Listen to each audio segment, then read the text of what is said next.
A recently released report that tracked incidents of anti-Semitism on college campuses found a tenfold increase in anti-Semitic activity during the last school year compared to the school year prior to the October 7th attack on Israel. In fact, the 2,334 incidents reported by Hillel International last week was the highest ever since the Jewish Campus Organization started tracking back in 2019. So I figure that was once in the low hundreds, is now in the thousands. Now, the question is this the new norm? Why is it this way? What's fueling it? And are some conservative voices and influencers now fueling this rise? Here to discuss this with me in studio is Luke Moon, Executive Director of the Philos Project. Luke has lived, worked, and taught in over 45 countries and has advocated on a number of human rights issues along the way, including that of Israel and the Jewish people. Luke, welcome to Washington Watch. Thanks for joining me. Thank you very much for having me. It's an honor. And we've been in Israel together, traveled with you to Israel, so we know the landscape there. We do. This is a passion of yours. So let me just go put this question before you. Why the rise? What's going on? What's fueling this?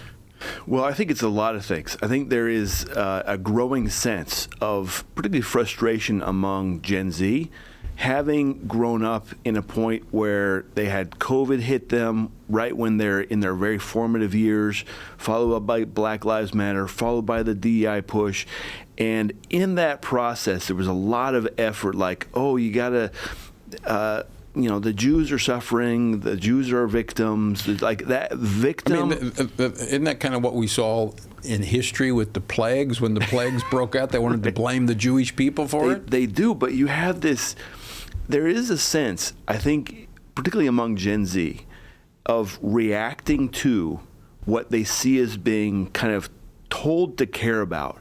They're told to care about, you got to care about the, African Americans because they were once slaves in America, and Jim Crow and all that. And then you have to care about the Jews because they had the Holocaust once upon a time. And so you have these kids who are grown up in this where other people are kind of told, you got to care for this special group of people. And at the same time, they're told to sit back, be quiet, shut up, put your, go back to your games. What are you doing? Nobody cares about you. And so it's this reaction to what they see. So they see that other people are special and they're not. They're not. And so then they're told there's an envy root here. Yeah. That is, I think, is very. So but let me specifically go. Generally speaking, Yeah.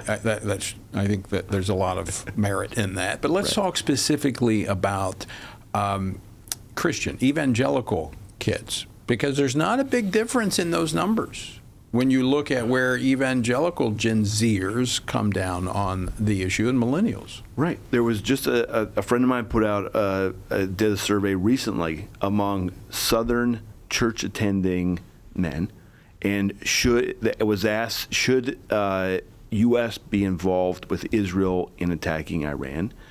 And overwhelmingly, the majority of people between the ages of 18 and 29 said we have no responsibility to Israel. So Southern church-going Christians. Okay. Are those churches teaching what the Bible has to say about the Jewish people and about Israel? I doubt it. Because I tell you, one of the things that I saw over the years, I took a group of top church planters from the Southern Baptist to Israel back in 2017. And I remember sitting around the table with them, and I asked them, when was the last time you taught out of the book of Revelation? And they said, almost to all of them, I don't. Because there was the Left Behind series that was so popular in the aughts created a reaction to it by people who were like, oh, I don't agree with that's how it plays out. It wasn't necessarily replaced by any kind of major theology, and it was just an abdication. Right, and so you have pastors who are not teaching out of the book of Revelation, which means which is a core part of it. Right. They're not unloading. They must not be teaching the Old Testament either. Well, most likely, and they're also not offering a cohesive theology of which Israel and the Jewish people are still part of God's covenantal plan for the world. All right, we just have about a minute and a half left, Luke. So where are these young people listening? Who are they listening to? I mean, this used to be all coming from the left, but now we see it from the right. Well, I think they're being catechized by the manosphere, which is like the Andrew Tate kind of crowd, and this guy. You get Tucker Carlson, you have Theo Vaughn, you have those types of voices who are catechizing the young men and showing them how to think about the world, how to think about foreign policy, how to think about women and family and all this formation stuff. And we got to get back in that. Okay, so where do you suggest that people go to find out more about Israel and their role in in God's plan for them? Well, I started an organization called Generation Zion, actually, for that very thing, to point to why Christians should and must stand with Israel and the Jewish people. It is part of God's redemptive plan for the world. What's your website? gen-zion.org. All right, and then I would also suggest they go to the Bible. That's 100% true. Because the Bible, from start to finish, talks about God's plan for Israel, the Jewish people, and the covenant that we're actually grafted into. Yeah. We don't replace them. We get the benefit of what God did with the Jewish people. And that's a beautiful thing. And we should be very proud of that opportunity. And thankful, grateful. Yes. And as Paul says, we shouldn't be arrogant about it, because you know what? We're grafted in. They're the main thing. Exactly. Luke Moon, thanks for joining us today. Of course. Thanks I appreciate for having the me. work you do. Appreciate it.